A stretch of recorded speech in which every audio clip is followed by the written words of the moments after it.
wide variety of hawks occur in North America. They're distinguished by heavy hooked beaks and long, sharp talons, which are the tools of their remarkable trade.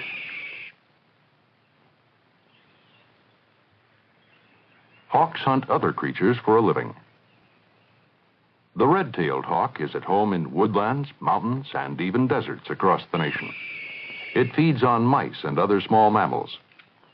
The red-tailed hawk and similar hawks are called buteos. Buteos have broad, rounded wings, robust bodies, and wide fan tails. The red-tailed hawk builds a sturdy stick nest where 1 to 3 eggs are laid. The young are fed by the female, who tears prey into bite-sized bits. 18 months will elapse before the chick sports the red tail of an adult. Overhead, the male guards the territory.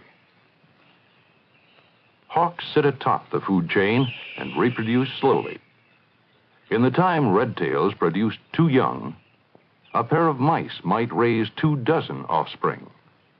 The hawks will consume some of the mice, helping curb their surpluses. This is part of the balance of nature. After 6 months, the young red-tailed hawk is on its own. It may now weigh 3 pounds and have a wingspan of 4 feet. And with vision 3 to 5 times stronger than ours, it has no trouble spotting mice 50 yards away. Researchers believe the red-tailed hawk succeeds only once in every 4 hunting attempts. Other prey include squirrels and cottontails. Red-tailed hawks vary widely in color. Most are medium brown, but some are very dark. There are even a few rare, pure white albinos.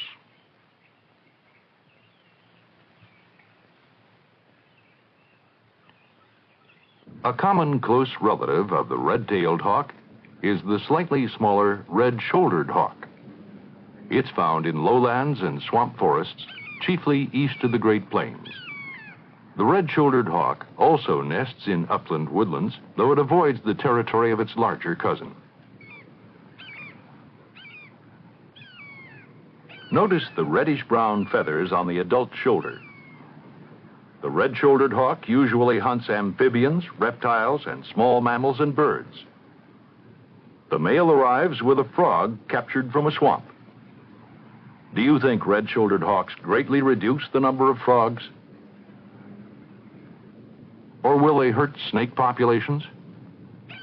Remember, there are still many mice, even though mice are regularly hunted by these hawks. Far to the north, on the Arctic tundra, where there are no trees, we find another buteo, the rough-legged hawk. In size and habits, it closely resembles the red-tailed hawk, except that it perches on rocks instead of tree limbs.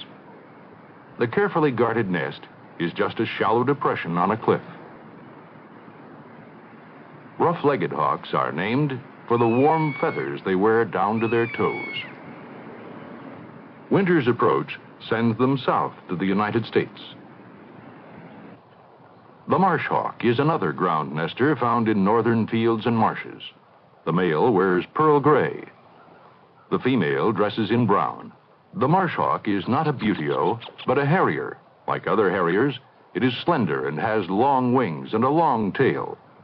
More than 75% of the marsh hawk's diet is mice. This 6-week-old youngster will leave its nest shortly just by wandering away. A third family of hawks are the accipiters. They have short, rounded wings and long tails for high maneuverability. These high-strung predators hunt birds in thickets. The Cooper's hawk, an uncommon resident of the United States and Canada, is typical of accipiters. It catches starlings and other small birds by sneak attacks. An average Cooper's nestling eats 40 birds before it fledges or leaves the nest. Once it leaves the nest, it will consume about 1 bird per day. Do you think that these rare hawks eat too many birds? The sharp-shinned hawk closely resembles the Cooper's hawk. Both species often have favorite perches or butcher's blocks where they pluck their prey with all the care of a gourmet chef. Largest and perhaps fiercest of the accipiters is the goshawk. This rare bird, which lives in northern forests, is about the same size as the red-tailed hawk. But the goshawk has unusually big feet. It's a reckless hunter, sometimes crashing through thickets in pursuit of grouse and red squirrels, which are its favorite prey. The osprey is found worldwide near seacoasts and large rivers and lakes, where it hunts almost exclusively for fish. This uncommon bird hovers high above the surface, then plunges suddenly, sometimes going completely underwater to get its prey.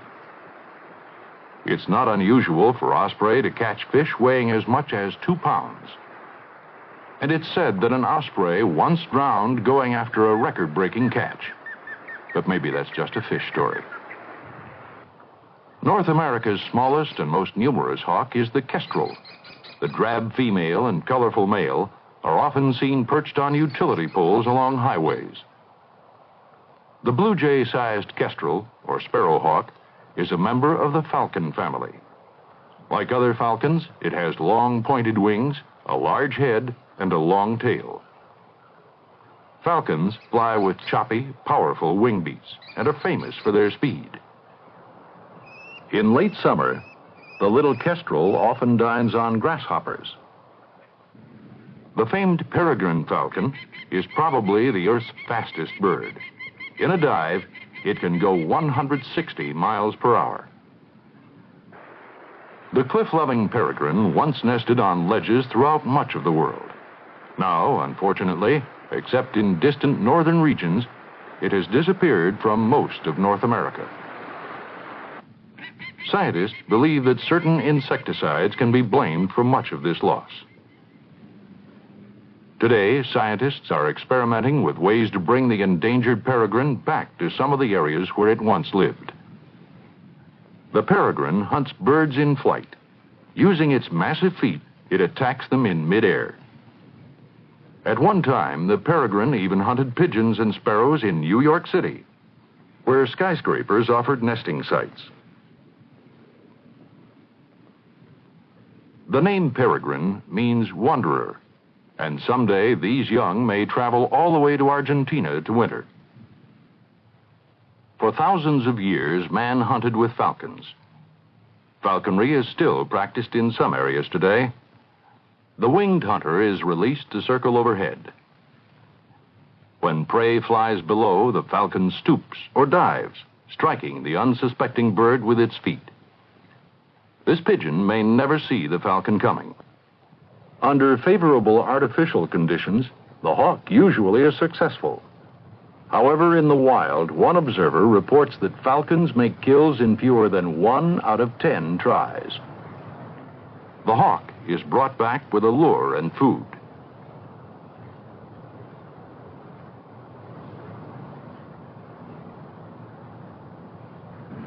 One of the species most highly prized by falconers is the gerfalcon. Nestlings such as these have reportedly sold for $10,000. Though happily, trade in birds of prey is against the law in most places. Gerfalcons are the largest of the falcon clan and range in color from nearly black to a striking snow white. They nest on cliffs in the Arctic, which is home year-round. In this stark country, a pair may have a territory of 200 square miles. Note the choppy stroke of the falcon's long, pointed wings.